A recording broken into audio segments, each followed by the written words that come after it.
Welcome to Everything They Do Not Want You to Know. Oh, there's so much. There's so much they don't want you to know. I encourage you all to go back and listen to the first, I think it's like maybe 15 episodes of the show, or there's a few special editions that I did or whatever. But all of the Hermetic principles, universal law, the sort of foundations of Kabbalah, which might be a scary thing for some of you guys, but the foundations of Kabbalah are similar to the foundations of like thousands of cultures all over planet Earth. The universal laws are universal. And it is about us living in a consciousness. We are one. We're all connected by energy. We are literally like ones and zeros. It's a virtual reality. And we're living in a consensus reality, and the reality seems very 3D and very much like what we think it is. But this is what people call the Matrix. Living in the Matrix. You're living in the Matrix. But outside of the Matrix is an understanding that you are a being of consciousness. You're an energy being, and that energy translates into intuitive understanding of itself and the ebbs and flows of itself. What may be complicated by conversation and details are just this math not jibing with this math, and that math doesn't jibe with that math, and that jibe doesn't jibe with that math. It's just, different realities kind of warring with one another. We're looking at it from this way, you're looking at it from that way, and we can't get on. It's so funny. Me and my brother Cody, we really have gotten good over many years of like having disagreements, and I usually kind of have to at some point in the conversation kind of like push back on him kind of hard, because I'll find he'll sort of like start to make his counterpoint, and it'll kind of go on for a minute, and then I'll start to feel like, wait, I'm being kind of badgered here. Like, are you like feeling that what I said to you was like morally inciting kind of thing? Like am I, like I've revealed to you that I'm a negative force in thinking this, so you want to try to correct this because this is like really important, whatever. And I was with my brother when this stuff happens. I try to remind him that I really try never to force my opinion on people. I introduce my opinion on people, and I will try to argue for my opinion in the past, and I'm much better at that now.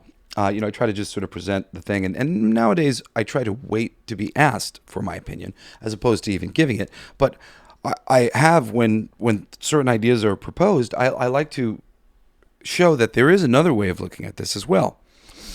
And sometimes, that can be a difficult thing. But, given more information, when I say, hey, you're really kind of judging me for like a sort of thought I'm sharing with you, and given a little bit more time to speak on it, he kind of always ends up saying the same thing, which is like, I realize we really feel the same way. Largely, we're talking about it in a way that was like sort of challenging to the way I was thinking about it, right?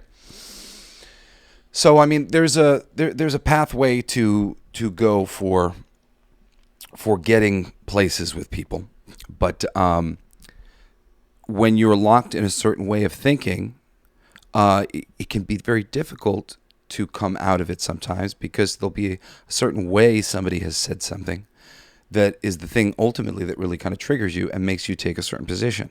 But if you listen a little bit longer, you'll find that, okay, well, you're not like completely opposed to a lot of the ways they're thinking. Maybe just this end conclusion that they've come to is hard for you because that's not where you've arrived.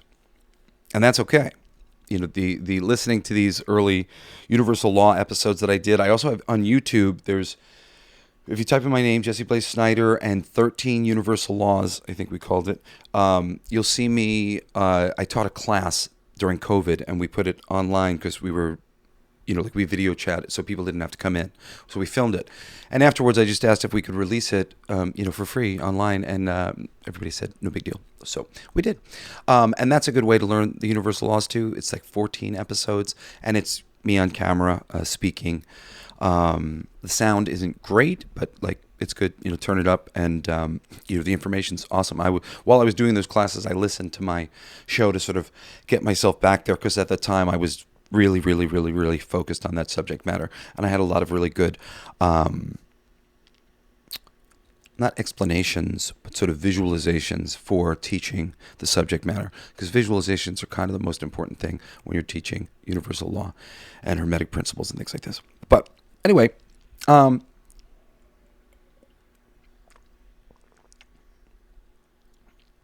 universal law, and it all proves God, for all intents and purposes. Not the guy in the robe or whatever, but I mean, I suppose if he wants to be, he'll be that too. And perhaps we all are, when we are in alignment with ourselves and we are doing what we are meant to do here. I once said to my good friend Aaron, isn't the bumblebee God, as it bumbles from flower to flower and just does this thing that's necessary, and it's just doing exactly what it's supposed to do? Isn't that kind of God? And he didn't argue with me. He just was just kind of like that weird sort of thing. Is on some level, yes, And I mean, and it's that God is in everything thing, but God is in everything like legit. You got to know that legitimately. God is in you, and we are all manifestations of the thing, and we can be terrible gods and out of whack gods, or we can be in alignment with our oneness with each other, and we can do unto others as we would have them do unto us, or we could do other things. Anyway, this 3D world that I'm talking about, I come from it. This is where I lived and where I wanted to make a difference. I lived in the 3D. I was, my interesting for the religious background for my family, and like where I kind of come from. There's a lot of people know my father's a rock star, but this is interesting, right? My family is, now we know by blood, Ashkenazi Jew.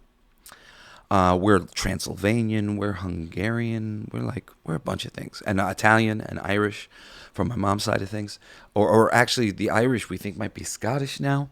I'm not sure about that. My dad got one of the little genetic testing things, but my mom didn't. So I saw his family line. And we knew that we came from a Jewish background. My great-grandparents, who were alive when I was really little, and I have fond memories of going over there and having not matzo ball soup, but macaroons. I really like macaroons. Macaroons are yummy. They're like coconut kind of candy thing. If you ever get a chance to try macaroons, they're really yummy. They're like baked. They're good. And like little candies and stuff like that. That what was it? There's like these candy fruit slices that they have too. That tend to just be in a lot of Jewish households, especially during like the holidays and stuff. I grew up with a lot of Jewish kids in Dix Hills.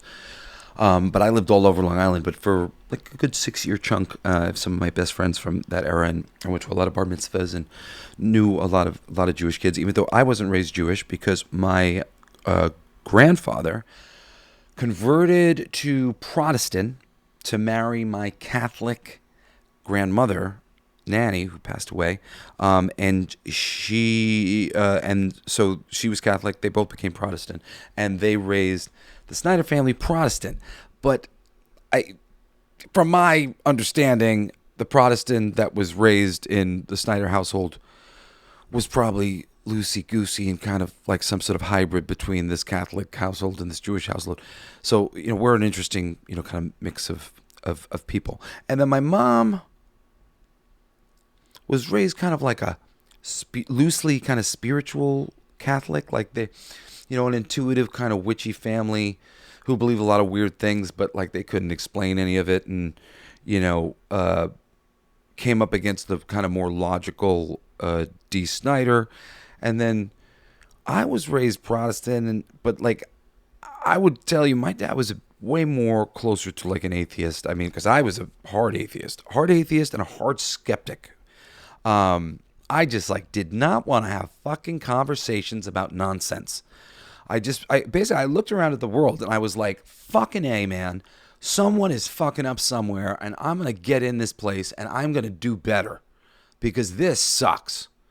And I hope you all feel that way because you should. Like, oh my God, what the fuck is going on here? Who's running this this fucking operation? This is terrible. We're doing a terrible job. So, and from my position, it was the religions. The religions were all the problem. It was dogma and religion. I'd been I'd been attacked by a friend's mother, not physically attacked, but attacked on my character and my family's character when we were living in Florida for 3 years, and a new family moved in. I'd become like best friends with a kid down the street. It was really great for me because he was from Boston, so it was like a New York kid and Boston kid. We were buddies. And later I had to replace him with another New York kid who had just moved in, my buddy Sam, who's still one of my best friends of all time. Love you, Sam. Holla, Sam. Love you, buddy. Miss you. This family came in, and the reason I had to find Sam was he poisoned this Boston family against me, against my whole family. I mean, my father exonerated us, and he was like, I'm going to talk to them and whatever. And I remember like hanging out with them again, and like they tried to like make it nice, but it was never nice. It was just freaking weird. And this lady was a religious lady. And my part, when I went into one of the first churches that I was ever brought into had Christ nailed to the cross. And I fundamentally do not agree with that idea that this holy place should have a dead man hanging on a cross. Not only a dead man, the greatest dead man. The greatest dead man that we speak of, fucking Yeshua himself, is bleeding from his head, his hands, his feet. Like, I walked in as a child and I just went, I was horrified. And I just said, these people are trying to frighten me. And I do not appreciate the method that they are implementing in order to get their way philosophically and intellectually. And I basically went, fuck these guys. I'm done. And I didn't believe in anything. And whatever the textbooks and all that shit told me, that was what I did. And I was a very good study. Not that I applied myself to things like fucking...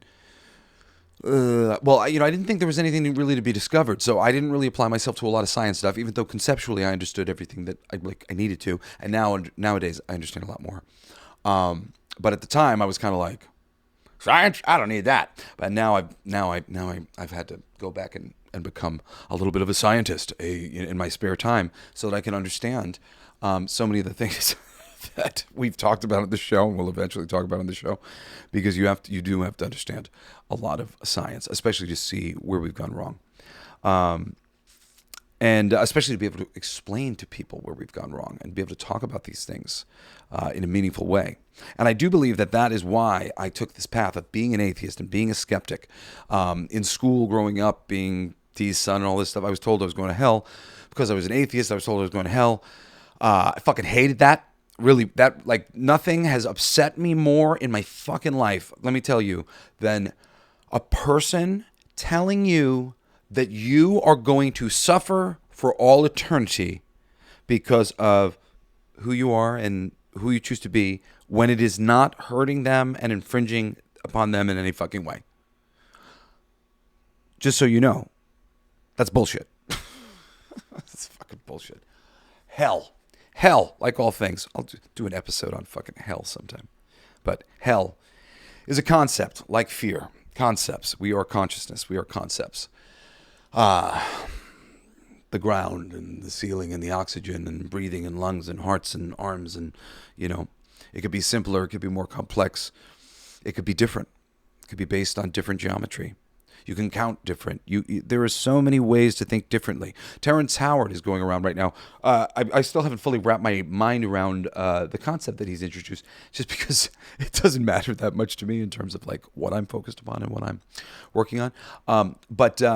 But I recognize that what he's talking about is absolutely true. Yeah, of course. We can think about this differently. We're thinking about the zero in one way. We can think about a zero in another way.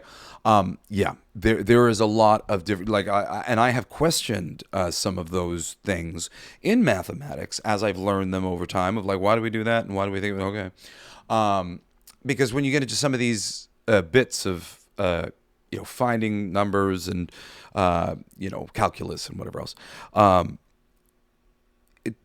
there's some assumptions that are being made. And even the simplest assumption with counting is like, we count to 10, but we could go, let's make 10 a unique number like 9 is, and 11 a unique number, and then have 12 be our 10, where, okay, now it's wrapped up, and we just add a 1 now, right, to this unique, to 0. So the 1 gets to 0 at 12, and there's 2 unique extra numbers, right? So now every single row is in a 12. Every single row is in a 12. Every single row is in a 12. Every single row is in a 12. You can count like that, or any number of other ways in larger scales with more symbols, or less. Count by threes and wrap by three each 10. What this does is create completely different number patterns and number symbology. It's a very strange, fundamental change to the reality of what we are doing that gives you a lot of different results. And similarly, there's a lot of different ways. That's why there's 2 different forms of temperature, and you've got different forms of measurement, and there's actually other forms of measurement from other cultures and other times. And the ones that tend to stack up in one way or another tend to go by 12s and tend to go by 10s. And, they'll tell you that, like, I think it's like you have 12 knuckles. So you can count your knuckles. You can count to 12. There's some easy way to count to 12. I don't do it a lot, so I don't remember exactly what it is. But it had broken down in this system, they would count it on their hands by 12s. And of course, you had 10 fingers. And some people will tell you that there have been other cultures on this planet that had more fingers, and that's interesting too. So I came from a paradigm where I would not entertain anything like this. And within the system, I learned as much as I could, and I suffered like everybody else. And then at around 28 years old, I was introduced to marijuana as I was straight edge. I didn't drink alcohol. I was just like really, I was raised kind of that way. My brother approached me and basically very sweetly said, like, I think this would be good for you. And I had a friend who passed away 8 years earlier who also had said similar things to me, and he had convinced me to have some pot brownies, and I said I would, but I never got a chance to because he literally passed away like an hour after we had that conversation. And I was kind of open to it for that period of time, but nobody ever offered it to me. So I had realized that I had been kind of kept out of the boys' club in a couple ways because I didn't drink. And I realized a lot of people who were getting work, they just were like the drinking buddies of some of these editors. And I realized that I was kind of offending, or I was offending some of the editors like that. Like, they would offer me a drink and I said, oh, I don't drink, or something. And I should have handled it differently.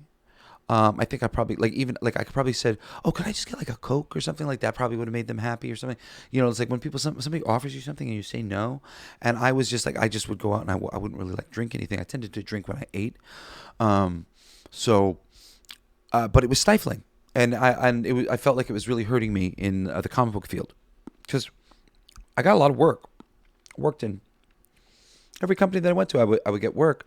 But it would usually be something that like somehow was generated by me over time, and there would be like in-house assignments that would get like assigned to people, and I was, I was doing good work, and I was there, and I was really ready to take one of those in-house assignments and do something really great with it. And granted, I think I did some decent stuff with Dead Romeo. I tried to do some really great stuff at DC with this Dead Romeo thing, but they actually like edited it a lot of ways conceptually from what my initial aspirations were. So it was a much scaled down version, but it's still some fun stuff. But at the same time, I wanted to do something like in the superhero world. Like I knew that stuff really well, and I was having a hard time getting into just like the grind of it. I wanted to be one of their utility people, and I was doing a lot of work for a lot of places, but I wasn't a utility man at one of these companies, and that's what I really wanted to be. That was my focus. And of course, I know now that I was actually sabotaging myself in a lot of ways. I was overdoing it. I was overdoing everything. Everything that I really wanted, I overdid, and everything that I didn't care about that much, I did just enough. I'm a hard worker. I show up. I give 100% every time. But with comics and with music, I was 170%.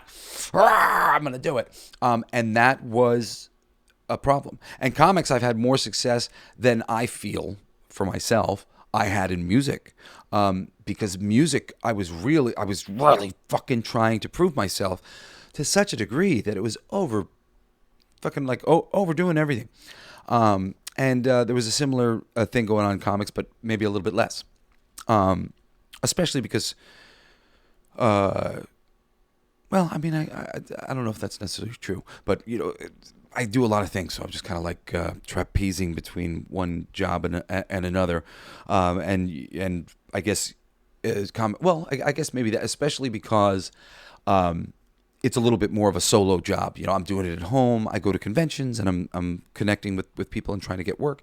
And then I'm working on scripts and I send them to my editors and I do my thing. And I love writing. Writing's my favorite. I don't really like being on camera, and I do a lot of that stuff, but I don't actually. Well, I'm enjoying it more now that I have like some people that I do it with, that I like to do it with. Like my girlfriend shoots the videos for my band, and I got my bass player Andre in. I really like to goof off with him and stuff. So it's more fun when I feel like relaxed and I'm like with people that I like and I feel like comfortable like being a goofball with. This is like spent too much time in my life with like people like being dicks to you for no fucking reason. And I'm just trying to have fun. I'm an innocent guy. Like no need to fucking throw stones at me, So that's all to say that a big change had to be made for me, and the marijuana thing also happened to come up at the same time. And when I did that, I realized I had massive anxiety, and the anxiety was like keeping me from collecting myself, and it was the anxiety about my work, and it was just like the more I didn't get what I wanted, the harder I would work, and the more I would exhaust myself. And I didn't know that I was injured. I was really badly injured, and I was killing my body. And a couple years later, I would wake up in chronic pain, and I've been in chronic pain ever since. In the past like 2 years, I've been in the gym and stretching and really, really taking control of it for myself. And I really know what I've done. It's been a long journey, but this has been my spiritual journey. So, and we're going to kind of get to this because this spiritual journey thing, man, it's nuts. And it can be really rough and in a lot of ways. And initially, my spiritual journey was wonderful, okay? I started smoking marijuana. I had some amazing, trippy, interesting experiences that started teaching me so many things. I mean, time dilation. If you've ever experienced time dilation and when you smoke marijuana, if you got very high, it's not something that I've not experienced in a very long time. But long ago, when I first experienced it, it was showing me, the law of relativity and time flies when you're having fun. And I was thinking chapters of books and songs were playing in the background, and I realized that the first sentence hadn't even been completed yet, and I wrote a book. And I was like, no way, man. I've been gone for an hour. Like wow. There is like dimensions to time. There are dimensions to the space we live in, right? Most people have that experience and they think, whoa, man, trippy, dude. Time's all fucked up. No, dude. That proves that time is on another level, that it's a different dimension. I just experienced it separately from the time that I'm in with my buddy TJ driving to get our kids some ice cream. And the time dilation of 10 seconds was, I'm exaggerating, an hour for me, but minutes, 10 minutes of deep thought and rationalizing and lost in profound wisdom and realization. And I go, oh, I'm with my friend in the car, listening to music. And the song has only progressed a moment. Sorry, got my phone hooked up to my computer. And time has only progressed a moment. That's not a stupid experience. I knew that because I experienced it when I was 28 instead of when I was an idiot, when I was 15 or 16. And you've got the whole 3D world pressing against you saying this is this and that is that is that. I went later on and I went, whoa, motherfucker, this proves that there's some different shit going on here. So that was the beginning of me opening my mind a little bit. And I had some other parts to my spiritual journey. I had a very major aura reading that was basically thrust upon me when I was in Sedona working with a music producer named Michael Latanzi, who's a good friend of mine. Shout out to Michael. He's a great dude. And he's in Nashville now, but he was in Sedona. And Sedona's a fucking magical spiritual place. And I definitely had some interesting, there was major ghost stuff that was going on in their house that Michael was dealing with. He would sleep in his bed. He would see this Native American chieftain, very kind of angry, scary, and kind of freaking him out. And this lady came in and she said, "Oh my God, your aura!" And I didn't know what the fuck.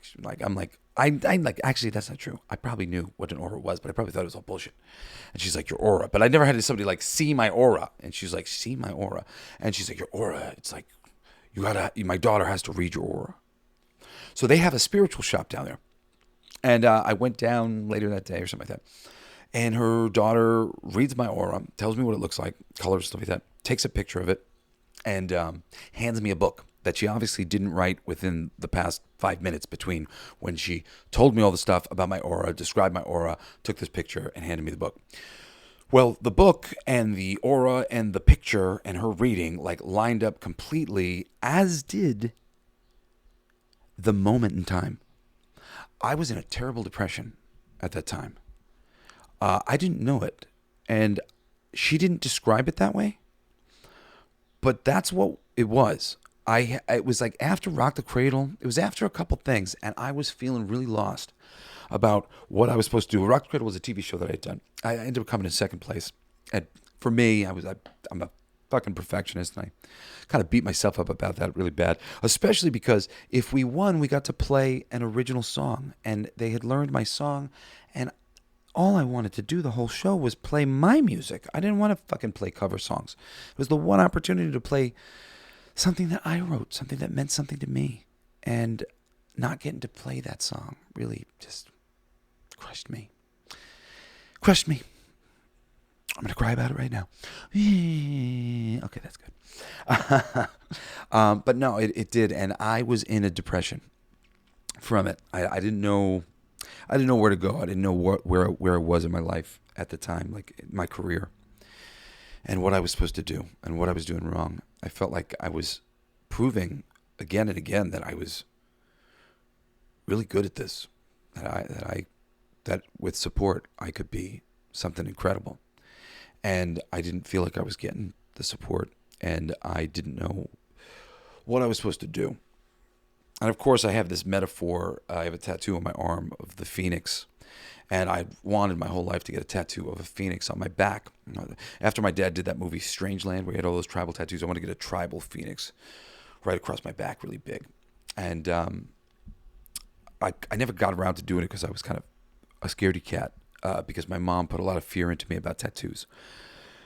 She hated the few. She had like 2 tattoos. She hated her tattoo. It's like, and it's only she's only hated it more. She keeps like trying to fix it, and it's gotten bigger and bigger. And she hates it more every single time. It's really funny.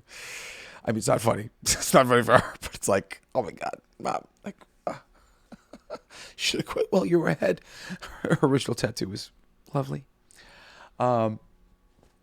So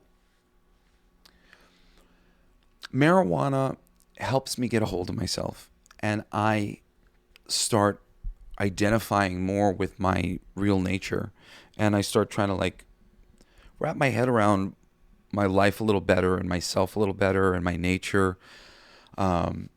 And like I was realizing I had to kind of get a little bit of space from my parents because I'd been around my family my whole life, but I took everything they said so hard, and I think they can't take things as hard as I can take them, so they just don't know how rough I am on myself when I feel like I'm not like lined up with my family.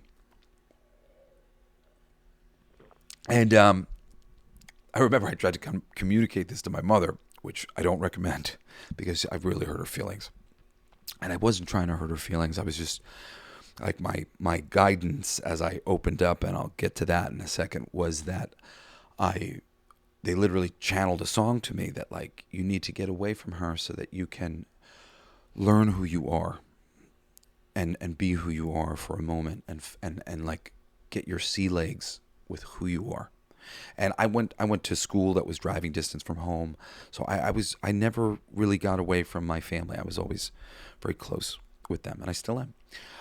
But I did go through a period of time where we had to have some sort of space, and getting some of this space and this distance and stuff, it helped me to do a lot of things. But one of the main things that it helped me to do was remember that. I should say, not even remember, but feel brave enough to do what Steve Jobs had said he did in college. That was, if not for an LSD trip in college, he would not have invented Apple computers. And I found that a profound statement. He was like an idol of mine. Most of my idols are kind of like creative and kind of empire builders, like Walt Disney and Jim Henson and Gene Roddenberry. And I like Steve Jobs, and I had read his book when I was really young. One of the reasons why I know that fucking Bill Gates is a fucking piece of crap, man. That guy is the worst. This nice guy shit, every time I see him and he's planning to be like nice guy, I'm like, dude, I fucking know about you, man. You suck. He sucks. That guy sucks. Go read Steve's book. And granted, it's Steve's book, but there's other books that corroborate enough of it, and there's little contradictions and stuff. It's a whole. There's always many sides to every story, of course, but none of it exonerates fucking Bill. Bill sucks. Don't trust that guy. So I started researching. The diligent, straight-edge man that I am, who doesn't do drugs and doesn't party. To this day, I have a very hard time partying, very hard time relaxing, kind of. My family has like this work ethic that is like kind of impossible to keep. And we really kind of like work ourselves to the bone and don't it's like this thing of like, when we can't have a good time because like when we're having a good time we feel bad that we're having a good time because like we should be working or something. So I went into this experience as diligently as could be. But in this one single instance, I was smart enough as an atheist and all that other shit to know that I had been connected to a source of all things, that I was connected to everything, that everything was kind of like relative to my perspective upon it. And I had a perspective, like one of my favorite perspectives was that I could, let's say, count on my hand, or even I could make a pile of fucking complaints about my mom and dad. And I could count these complaints. But I couldn't count how much I love them. How much I love them was this infinite thing that just went on and on and on and on. And it feels nice to connect to it again as I talk about it. Because I just went, oh my God. What an idiot I am that I've been like so upset with them. I love them. God, I love them. These things aren't like a big deal. Like, this is overcomable. This is no big deal. And I'll say, as an aside, I foolishly thought that I should talk to them about all these things because it was very clear to me that these things weren't a really big thing from this state of mind. But these things were some hot button things. And even though I went into it very innocently, it very quickly turned bad. And I tried multiple times because I kept thinking that was what I was supposed to do. I'm gonna heal it by, come on, all the way out is through. We're gonna make it all good. And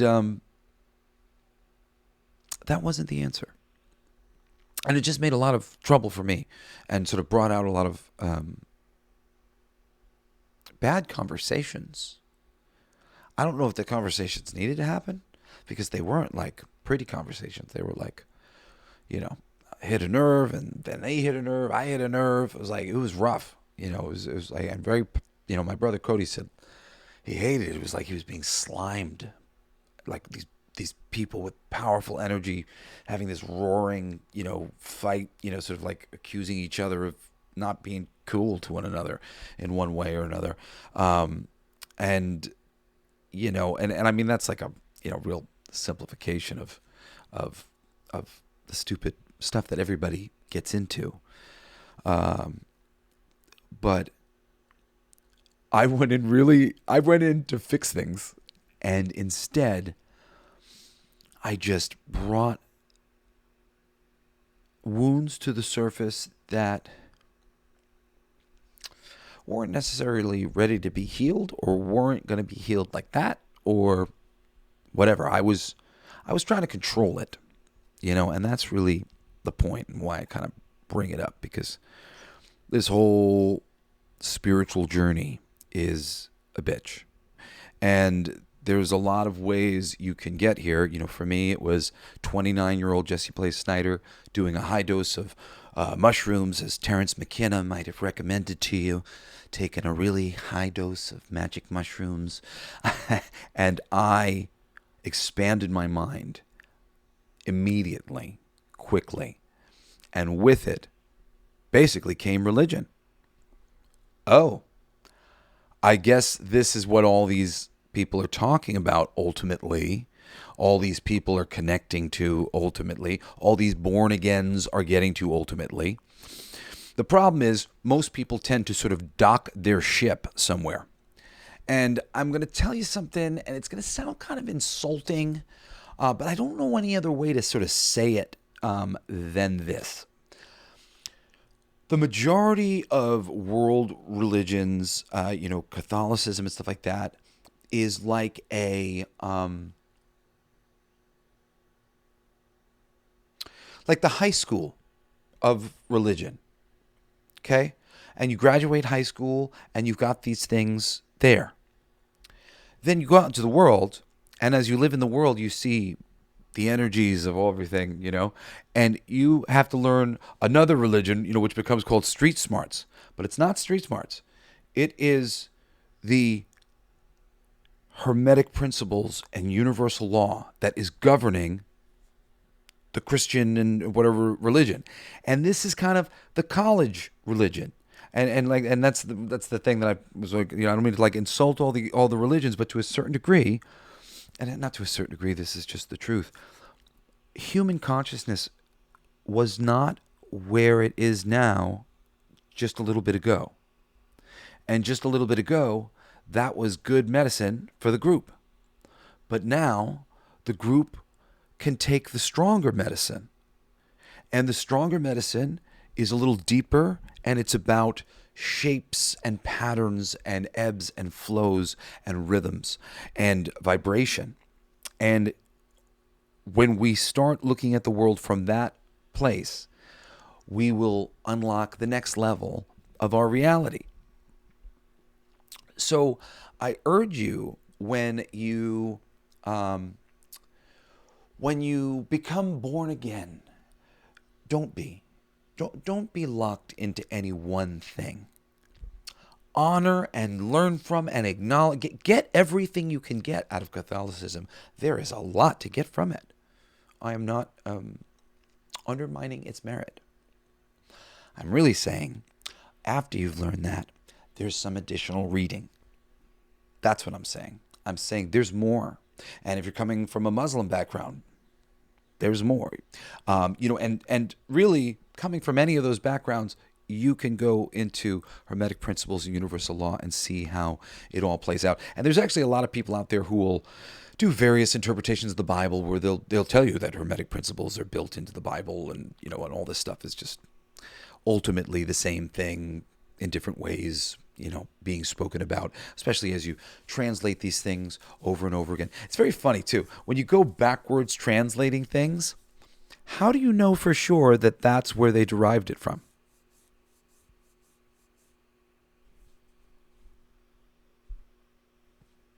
You're like, our word means beginner. Which word in their language means beginner? But maybe there's two words that mean beginner. Or like, I mean, just there's so many ways that can get lost in like translation. So like, I really take just translating and all that, which is with a grain of salt, because it's human beings creatively trying to figure this thing out. And, and I think there is something to learn from all of it. But like, I urge people away from dogmatic thinking, absolutism. I think if I've learned anything in this life, is that there is exceptions to every rule. And if you don't learn that, you will. And you'll be surprised. It's just, like it will, the things that you think are impossible, and not necessarily for you, but they can be for you too. Once you open your mind to the fact that impossible things can happen to you, which is a good thing to open your mind to. We'll get to that in a little bit. So I want to go back to this born again concept. I think my dad would always say, it's like unfortunate. It's like whenever you meet the born agains, they're always the guys who were real assholes before. But now they're born again, and now they're preaching to you and trying to get you to accept Christ into your heart. And usually like in dogmatic ways, because they're like looking at their friends' lives and they're like, my friend is living in sin. He's a rock star. No, you've got to be born again too. This is not the way, my friends. Proselytizing is, it's a losing game. There's helping. And, there are people who do humanitarian things, but it tends to be fucking organized by people who have ill aims. But doing good things for people is wonderful. But going around trying to, like, get people to think the way you think, it's always best to wait for people to ask you. And because generally that means they're actually open to the information. And that's what you want anyway. If you're really going to want to proselytize, you want to go around doing good things, make yourself useful to people who are cool and who go, so what do you think the secret of life is? And you go, well, I found this. Whatever. Like that's a good advertisement. That's good promotion for the brand, if you want to say it like that. Enlightenment. Enlightenment. What is enlightenment? I mean, I really do think that enlightenment is that simple moment I had when I realized that I was one with everything, and that there was like a mind beyond my mind that was organized. I could feel it. smart, intelligence. I could feel intelligence in that state, just like really coming from all around me. I had a wonderful first time. I started getting my tattoos after my mushroom trip.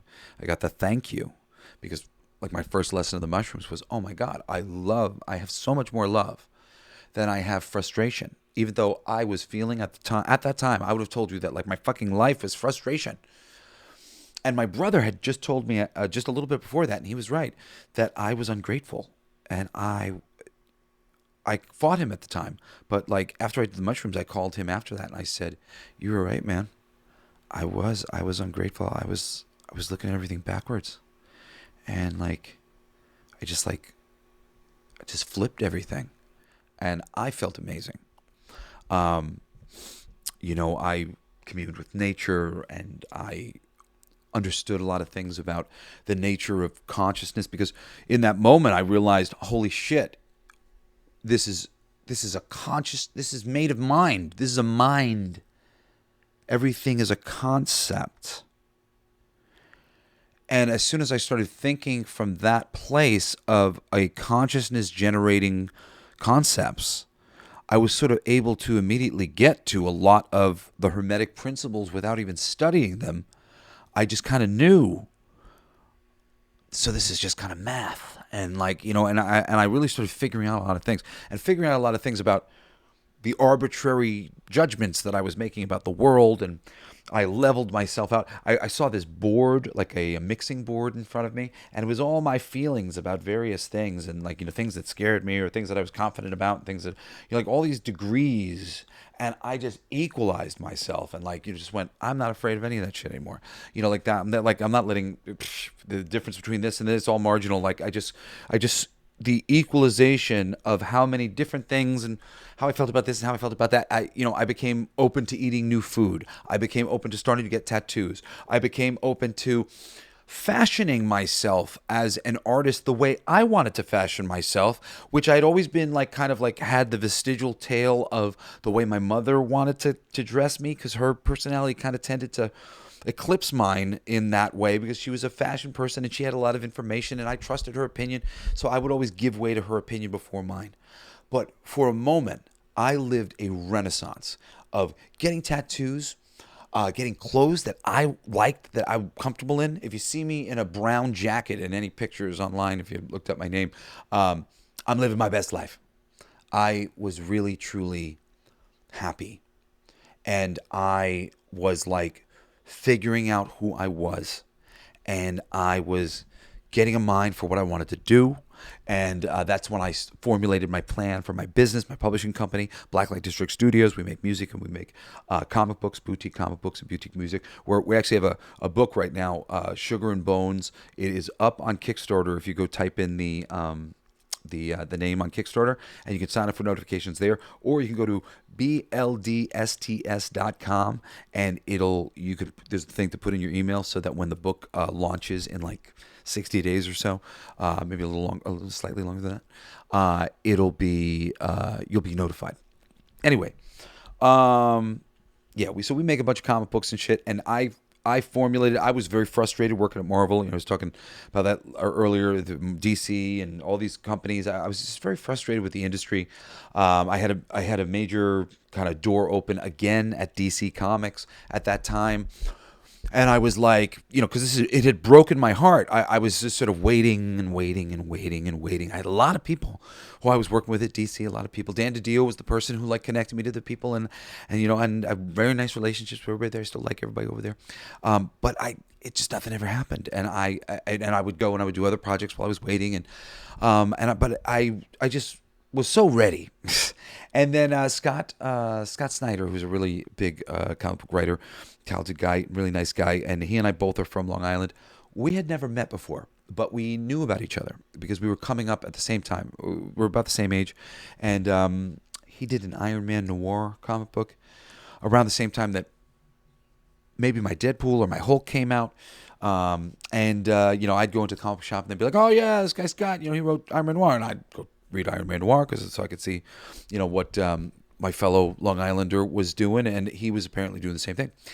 And so he approached me at a convention and went, would you want to come in and work at DC? And I went, yeah, man. I was there like for a bit, and I just kind of got tired of waiting. So, I just started doing my own thing. But like, I'd love to. So, I'm like, I'm here and I love it, and I'm good. Put me in, coach. And that was the second time, and maybe if I was more committed to it, maybe I could have.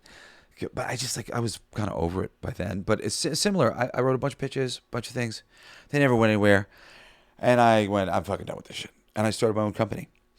All of this came from the good part of my enlightenment. And enlightenment to God, enlightenment to our oneness. Do unto others as you would have them do unto you. Granted, I always believed that, do unto others as you would have them do unto you, because I thought that was the only way that the world was going to be a nice place. It's like we could make the world a nice place if we just did that. So, and I like the fact that I knew that without having to know actually that I would be hurting myself, because it is sort of like a good information to have. You're just fucking hurting yourself. You're creating karma for yourself.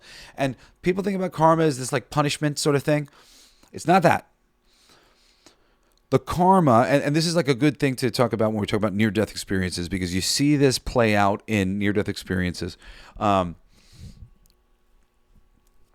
go to the other side and you get shown information to give you greater perspective on your behavior, your interactions in the world, based on your personal judgment of yourself, having total perspective of the situations and history and particular circumstantial things, that you never could have known in a million years, but now you will know. That was largely an accident when that happened, or whatever it might be.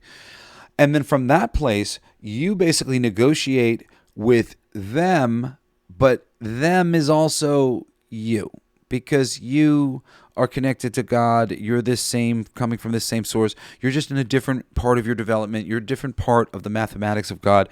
They're this mathematics. You're this mathematics. Some of these problems that you had were inevitable, and then some of them were amplifications caused by you thinking that you were God over them in one way or another, or deciding that you would be because you felt that they were, which is generally the thing. Like, all the consciousness war is that everybody is ostensibly a God consciousness who is a creator, who can create things, who has been endowed with that ability, and they're holding all the other crabs down and back and wrestling for control because this one made me not feel like God, and this one took away my free will, and he made me feel less than him, and equalization is what is needed. And now I'm not trying to say that any of us are the infinite thing all at one time. I don't really think that the infinite thing all at one time needs be, when it is in all things, and all things are basically this mathematical grid of magnetism that is pulling us all the time to that which we are ultimately creating, sometimes as a group, and then other times on our own, or within our family, or within small groups. In a relationship too. That's why a good relationship is the best, thing for you. If you have somebody who believes in you, who you believe in them, the two of you can create reality together that is created more firmly and with stronger magic than you could apart. It says in the Bible, when two people decide something is true on earth, God will make it true in heaven. And I really believe that is true. And it's just sort of the nature of when consciousness comes together in physical form, it has a lot of power. In esoteric circles, you always hear that, the elemental beings, ghosts, things like that might want to prey upon you because you're the one with the real power. You're the one who's embodied here on earth. You've got a vessel. They don't. So, there's a lot of power in being here. And, you could commune with Yeshua, but it actually may be better to commune with your best friend in a business that you guys really both believe in, and you really trust each other, and both of you guys are really never going to screw each other intentionally, and go out with if you have a friend like that, and I do, thank God, but or a relationship or whatever, where you can really get in cahoots with people, believe in each other, you can create things faster, better, more magically, more magnificently. And of course, the other part of it is you do it yourself by clearing your field here. Now, wrapping up the born again thing, people in general have a tendency to dock at gurus. And if you get into esoteric community stuff on aliens and whatnot, they'll say that they've essentially come and visited humanity and tried to give us information many times, and every time they do, we turn them into gods. And that's not the point. No, they're trying to show us that we can be like them, that we are them. We're just not realizing our power. We just have to understand the way reality is really working. And if you listen to my show or you listen to people who talk about things like I do, you are in the beginnings of learning how reality really functions. And it can be frustrating as you learn so many of these things, because it's like, well, reality still seems to be functioning like in that 3D thing, and it will. It's more about your reality, changing your reality so that you can flow like water, understanding the nature of what is really going on, which is really you're being pushed and pulled in all sorts of ways. When you hear stories of people's deaths, I should say, when you hear statistics of people's deaths, it's so like heart attacks. And when you hear the stories of people's deaths, it's like fucking crazy. Like that fucking heart attack story had a lot more pieces, and they died of a lot more than just a fucking heart attack. It was heart attack, fell in the kitchen, landed on a fork, stabbed out his eye, ran around the kitchen, stabbed it into the wall, went into his brain, fell down dead. And they write heart attack. Because there's no box to check for ran around in the kitchen 3 times after he stabbed himself in the eye and knocked himself out, stabbed himself in the brain with. There's no check mark. And there are unique deaths, unique the circumstances of our reality. It's all statistically irregular. When you really start to get into things like that, you want to really like a crash course in that. There's a book called Death in Yellowstone that I read. I just was sort of. I was looking to find out about a certain deadly thing that had gone down there. There was like an earthquake that apparently killed a lot of Boy Scouts and stuff, and I wanted to read about it. And there was a book called Death in Yellowstone. Little did I know that is just outside of Yellowstone, so it wasn't included in this book that's Death at Yellowstone. But holy fuck, Death at Yellowstone. Talk about 99 ways to die. I mean, and there's way more than that. It's like shit. And just so many of them just seem cartoonish. Especially, it's like, if you read one of them, it's like, oh my goodness. And like, you're just kind of shocked, and you don't think of it as like, well, isn't that a little weird the way that happened and they died? But when you read them back to back to back in a book like Death at Yellowstone, you're just like, fuck, man. Like, what are the odds of that and the oof, a lot of 1 in a million fucking deaths here, man. This is crazy. But it just goes to show, it's sort of like, people in esoteric circles would tell you, and I'll talk about this from a place of knowledge at another place, but there's a lot of things I have to explain in order to make this sound like it's a credible thing for me to say. But we choose when we die, ultimately. Apparently we have like 5 exit points that we make up before our deaths.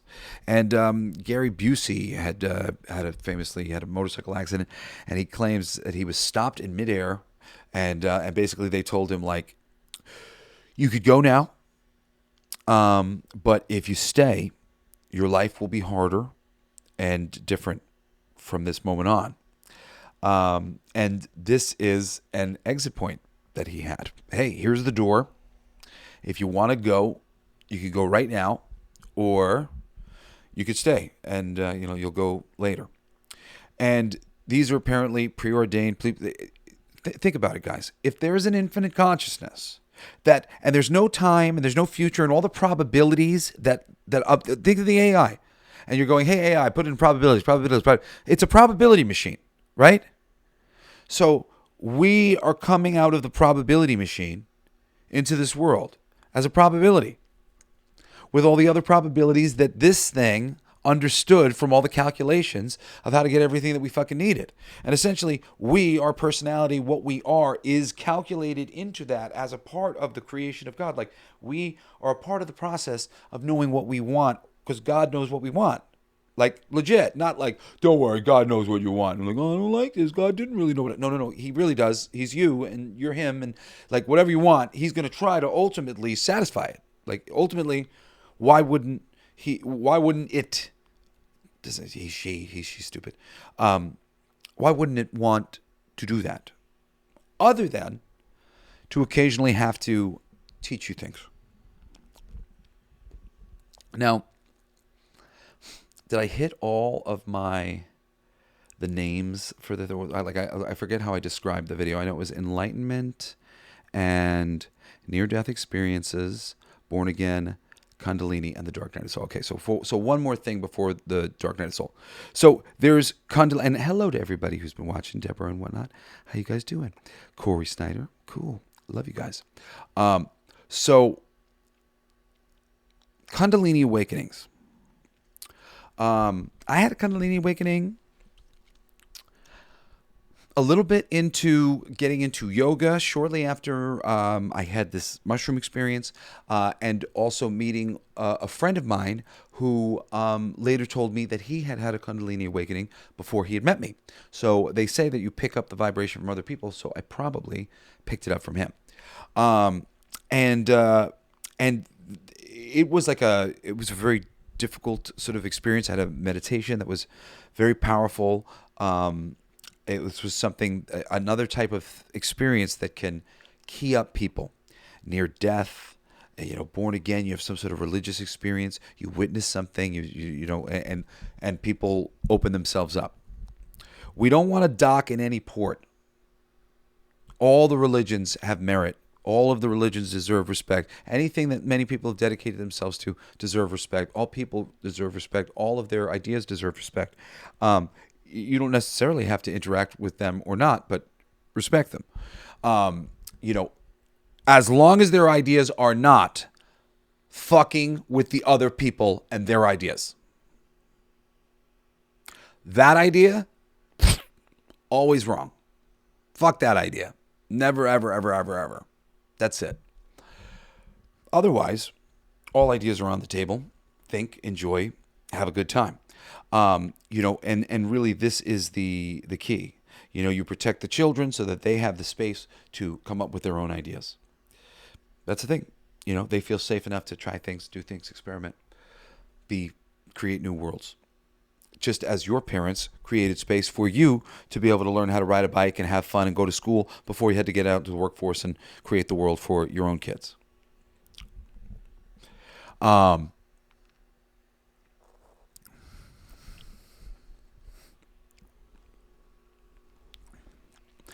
Whatever way, psychicism, seeing things, hearing ghosts, hearing voices.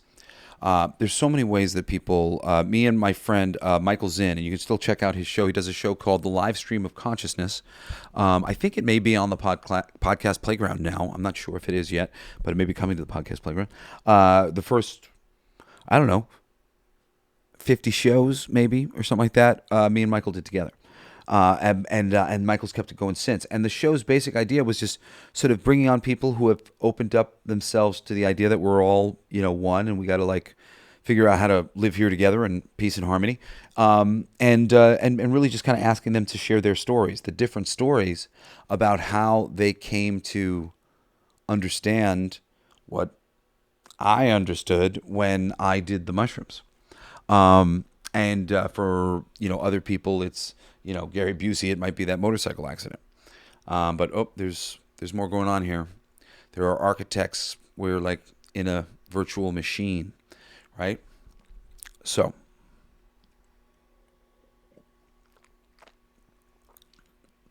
the hard thing to talk about is the Dark Night of the Soul, and I'm almost tempted to do another episode at more length on the Dark Night of the Soul, because I'm already at an hour on this episode of the show. But this is what it comes to, my friends. My least favorite Bible passages relate to Job. And Job's like the best. And he gets treated the worst as like in the Bible, it's shown as like a means to prove to Satan how loyal Job is. And Job says at some point in the thing, he says like, all that I have worried about has come to visit upon me. And I went through a dark night of the soul over the past bunch of years. And I mean, I basically just got out of it. And that is exactly what happened to me. All that I worried about came to visit upon me. And I'm not saying this to try to like, make myself look nice. But, in my mind and in my heart, I'm an innocent guy like Job. And I hated the Job passage because he was a good guy. And the good people don't deserve to go through bad things. And coming to understand why I had to go through that. And it's not because God and Satan are being dicks to you on the other side of creation. Thank goodness. And I'm not even sure if that passage is meant to be read or interpreted that way, or if that is ultimately even the message. And I've actually kind of seen a lot of different interpretations of the Job thing, and I've come to make a lot of peace with it. It was a very important, I guess, passage for me because it was something I focused on as being like God wouldn't, if there was a God, he wouldn't do that. Like that is like the exact example of specifically what I think a reasonably good God would not do. But here's the thing.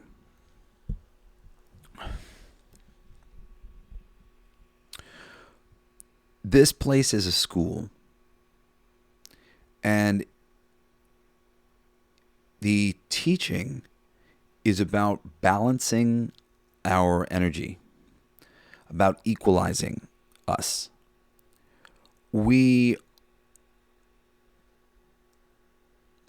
are purity of consciousness at our source, but we have to eat and sustain ourselves and live and find shelter. And there are many factors and things that come into play that have shaped a world that has a lot of misunderstandings and bad karma between itself. We're meant to reconcile all of these differences and find the better way and raise our consciousnesses beyond this. But to truly do that, we have to wrestle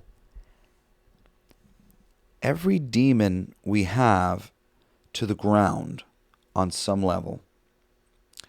And if you have put a lot of energy into pushing something away, essentially you've created a lot of energy for pushing something to you. Case in point for me, I wrote a song called Go With Me for my daughter because I was making a pledge to her and myself that I was going to be in her life as often as fucking possible. And everywhere I go, but it was also always a metaphor too, that she was in my heart. But when me and my wife broke up and I started to have to spend a lot of time away from my kids, I felt like Job. I went, this is like the one thing. This is the one thing. I was terrified. The one life I didn't want to live. Being away from my babies. Like my dad was away from me. I didn't want him to be away from me. I didn't want to be away from them. And now I was. And it seemed like this cruelty. And then there were some like fundamental things like I used to be a real homebody. My space, I've always had a special space for myself. And all of a sudden, I was finding that in this divorce situation and me having to kind of figure out what I was going to do, because I kind of needed to be in California, but I needed to be in New York because that's where my kids were. But I couldn't really afford to be in both places. So I kind of had to like couch surf and like, because I can't really get, and ultimately having two families to take care of, essentially myself as one home or whatever, and then another home for taking care of them first and then myself. It was just easier to just not take care of myself. And that really put me into this space of like I couldn't be a homebody the way I like to be. I had to be more a backpacker and like being able to be mobile, and I had to get over it. And I had to get over the kids, and not get over the kids like that, but change my perspective on things. Like I have different ways of like satisfying myself about some of the ways I miss time. When I have time with them, I get it back in this way or another. And I'm not going to waste time talking about all that, but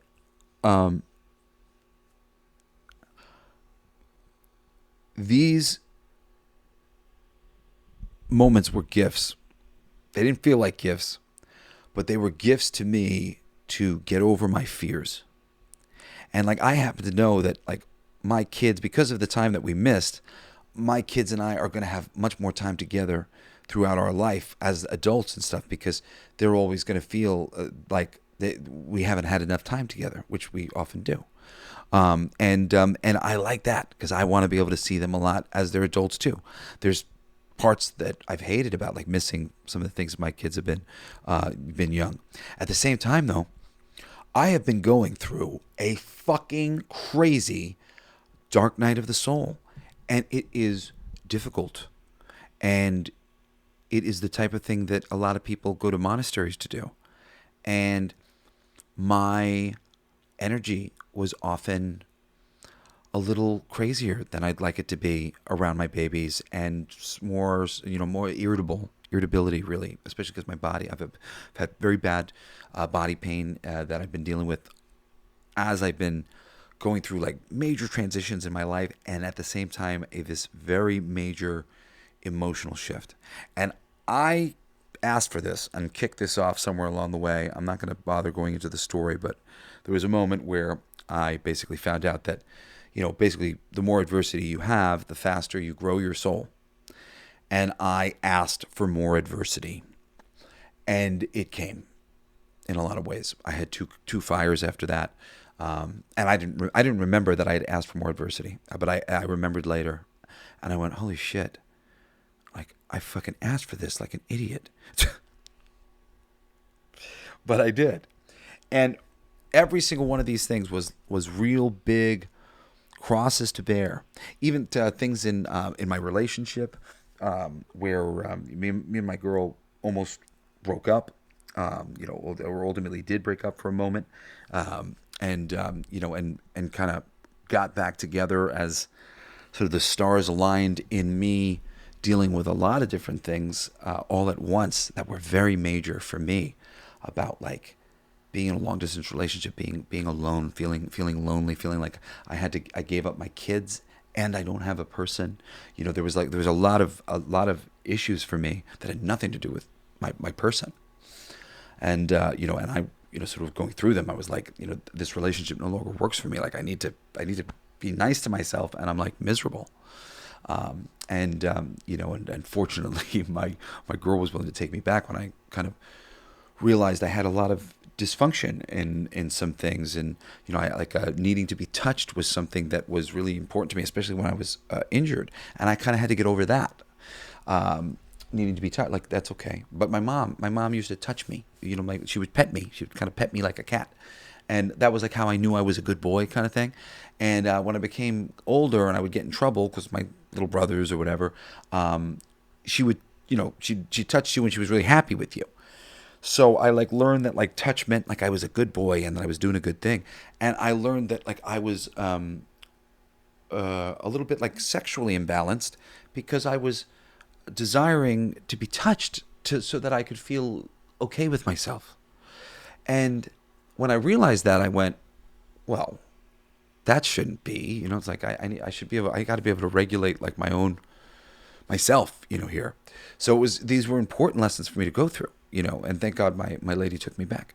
They were very important, and they were things that I think make the commitment that her and I are making to each other much stronger, actually, because I went through these things and I got the gift of perspective on a lot of things and was able to sort of evaluate what I had and what I had just like given up, and the proper importance of the things and the proper perspective on what I was being offered, in that relationship, and and what it could be if I was just a bit more patient. But even in that, even in being more patient to do that, that was testing as well. So when you open yourself up to the path and start trying to lead yourself by your intuition and start trying to do what God is trying to tell you to do, a lot of it will be good initially. And then you may indeed find yourself in a really rough place. Do not despair. Do not beat yourself up. This has been written about so often. It is a common experience. I pray that your guys' experience is a fraction of what mine was, because I really could not handle it. And I mean, I made it through, but holy shit, at times, I mean, I would never kill myself, but I wanted to. A lot. Like, I won't do that. I won't even consider doing that. I know what that would do to all the people that I love. But if I could just disappear right now, just be fucking gone, dude, this is all too much. All too much.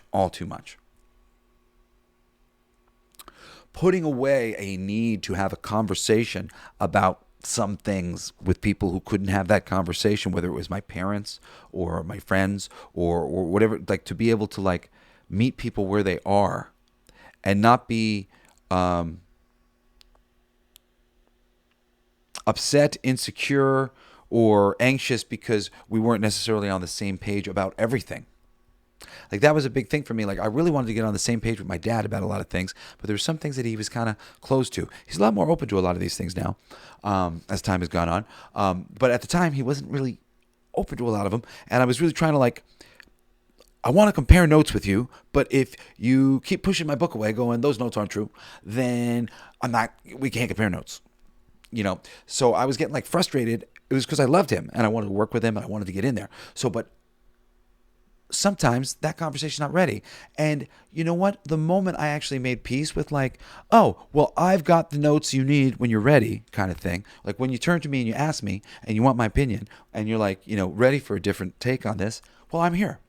And like, I feel better about that actually, having the conversation when they're ready and they're happy about it, than me bringing the conversation to them when they're not going to be happy about it.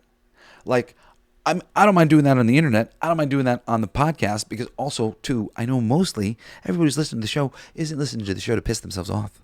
They're listening to the show because they're interested in the subject matter and they want to hear somebody's perspective on some of these things. And that's good. Get as many perspectives as you possibly can. Don't pick a guru. Don't deify anybody. I'm not a fucking deity. I'm just a dude. And I research the fuck out of things and I figure out my ground. I figure out the structure of the building for myself. And then I try to add as many schools of thought to my understanding as I can. And as I get them, you just see they all tie together. They all tie together in a million ways. 1 is good, 2 is better, 3 is even better than that, 4 is even better than that. I pick all of them. I'm a Buddhist and I'm a Jew and I'm a Catholic and I'm a Protestant and I'm all the things. Granted, there are certain teachings and beliefs and things and interpretations of these things that I don't subscribe to in many of these instances. I am a good witch, not a bad witch. And in this world, knowing that you are consciousness, there's a lot of good you can do. There's also a lot of bad you can do. And knowing the power that we have and handling it with care is the journey. And they give you, the more power they give you, the more balanced your soul, the more power you will sort of receive and be able to wield. And there is plenty of power, magic to be had here on planet Earth. Granted, it's not magic. It's just you tuning in to higher vibrations of what your soul and your DNA is capable of. And because you're just a consciousness having a human experience right now, you're just in the beginnings of understanding really what you are and what you can be, as I am. But I can at least conceptualize, to pass it on to some people, what it is we're trying to do here, or the walls we're trying to break down. The more we can open ourselves up to possibility, the more possibilities there can truly be. One day we could be flying off the ground in our human body if we somehow figure out how to unlock that. And the first part of it is going to be unlocking the doubt that it's impossible, because nothing is impossible if you can imagine it. Now, I'm going to wrap up this show by just saying that, there's no need to ask God to rush you through the spiritual awakening the way I did. I'm glad that I did. I know that it was probably part of the plan. I'm glad that I did. But I'm only glad that I did so that I can be useful to people who are going to go through it and are going to be going through it, so that I might be useful to them as they go on this journey. If it means that anybody suffers just a little bit less than I made myself suffer, and unfortunately it very much is you making yourself suffer. But the momentum that you have built up in your life up until the moment where you begin to have this enlightenment and you begin to change things, when that momentum from your earlier life starts to come crashing down upon you, every repressed thing from childhood, every scarring moment from school, and all of those balled up into one just start like hitting you of like how your neurosis and how your personality and how the shape of you has been guarded by all of these little things. And you really start to enter into a space that you probably least wanted to be in. When you get there, remember that I said there is a light. You are on the right track. It's going to be okay. Sorry you're going through this. It sucks. It's really hard. Most people go live in monasteries and do this shit. And we do it, and we work regular jobs, and we show up with our kids, and we put on a good fucking face.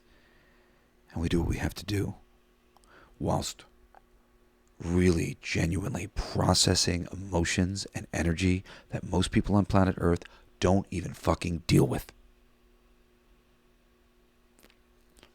The Enlightenment process is about processing your trauma. Every moment from every life that you can reach or is meant to be reached right now, you will process it. And the dark night of the soul is the digging to the very bottom of that place to get out what needs to go. And it'll be the greatest thing you've ever done for yourself. Was the greatest thing I ever did for myself. And I spent a lot of time holding perspectives on it while it was happening, going, when is this how is this perspective on this going to change? Until I was living the thing, and I was choosing my battles more wisely. And I was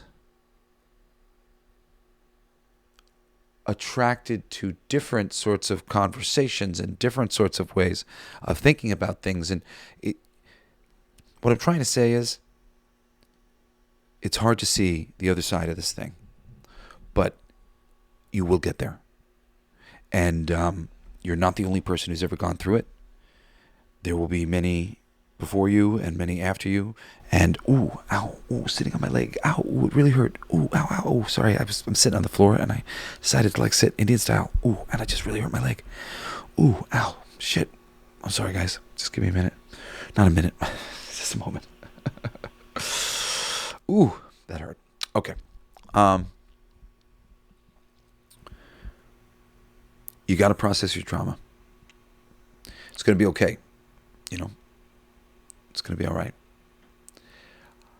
I do not believe that most people's ascension will be as rough as mine was. I really hope that that's true. I really hope that it is. I hope that that all the other people who had rough ones like mine, that we're all fucking getting into the game of trying to talk to everybody and trying to guide everybody so that we can get out of the muck here. Okay? We've got hundreds, maybe thousands of years of history of wars and rape and terrible things that we all just have to equalize and atone for and accept and forgive and apologize for. We're all guilty. We're all innocent. We're the villain. We're the hero. We're the whole apparatus. We're one thing. It's kind of like the Borg. There's variability between the moments, but like ultimately we're supposed to figure out the way that we're meant to fit in here in the right way, and then enjoy the various possibilities within all the moments in the now, because that's all we got. And one day, I've seen it, we are, this consciousness, our consciousness, my consciousness, it's out of here, man. It is somewhere so far away from this place as to make this place, my family, this house, completely meaningless. Like, it doesn't, like, I won't even fucking know what that shit means. And realizing that and remembering that has brought me to peace over and over and over again about everything. About everything. I'm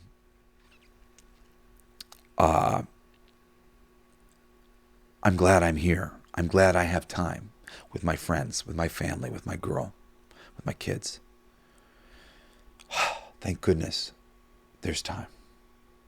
One day, this isn't going to mean anything to you because your consciousness will go on. And there's just so much, the consciousness is just going to go on infinitely, rising and changing and rising and changing. And as you go up the spiral, eventually you get to the point in the stairs where you can't see where you started. And that's what happens. Consciousness gets so high it can't see where it started anymore. And that used to scare me. But now it gives me gratitude that I'm here right now and that I am in this moment and I do have these people. And yes, one day it will all be dust. But now I'm here and I'm going to make it as awesome as I possibly can. And I think you should too. And, you know, I had something that happened to me and I just want to give you some perspective. Because maybe just hearing this would wake you up too. You know, like I said, I had some things I could count in my hands. Like gripes with my dad, let's say. Or specifically dad. But loved him more than I could count. And one day, I found out my dad's health wasn't great. He's got some injuries that are really causing him some problems. And as soon as I heard that, I literally like kind of saw that I was like holding this little bag of like some things I wanted to talk to him. I go, well, me and you still got to talk about that thing, you know. And I literally just went, fuck this. My dad's hurt. Can you imagine if you found out one of these people that you love, who you're upset about, that they were hurt? They were sick. Does it change how you feel?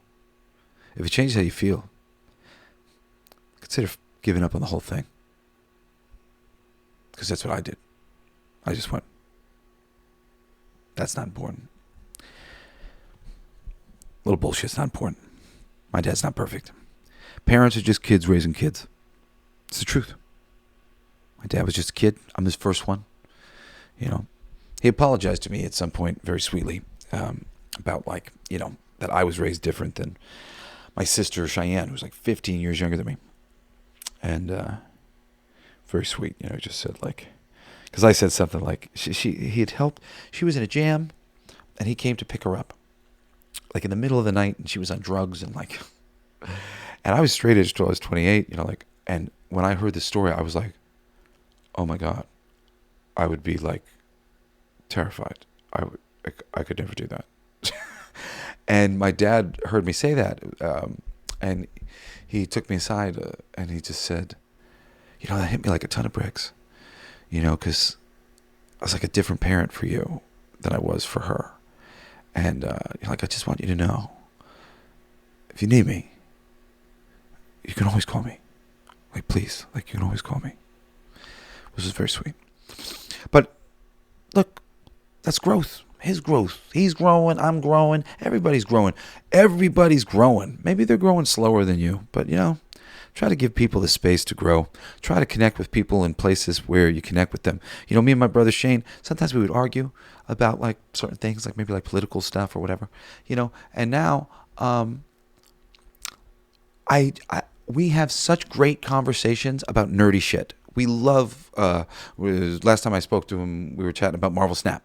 And whenever nerd shit's up, we're just two kids in a candy store, and we chat about this stuff, and we're really happy, and we got our opinions and whatnot, but we smile and we laugh, and it's great. We bond. We're brothers. Occasionally, though, when we talk about I don't know, some conspiracies or some political something or whatever, there becomes some sort of not really super important, but some sort of battle. And I realized when I stopped engaging in that to sort of enter any contradictory thoughts to anything that he might be saying, we had much more of those other interactions where we're just talking about geek shit and having a great time. And those little conversations, arguments that we were getting in, they weren't really important to our life in any way, shape, or form. The geek culture ones are, because we do play these games together, and it leads to us getting together. Oh, let's go play Rifts. We'll play some D&D, something like that, because we like that stuff and we do that stuff. So those conversations lead to us being closer as a family, and these other conversations lead to us rifting. Are they that important? Is there if it comes up in a meaningful way, perhaps maybe there's a reason to have a fucking real conversation about something. But just as a conversation at dinner or something, who gives a shit? So anyway, I love all you guys. Thank you for listening to the show.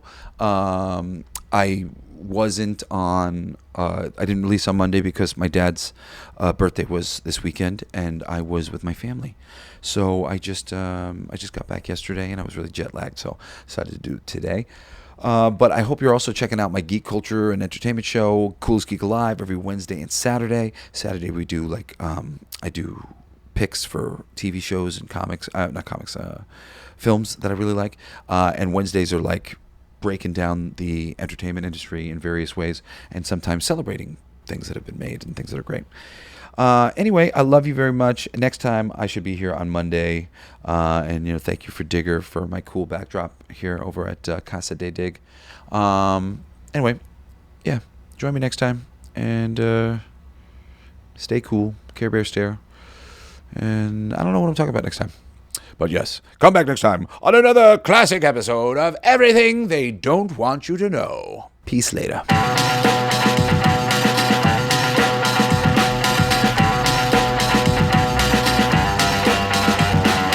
There's something in the water.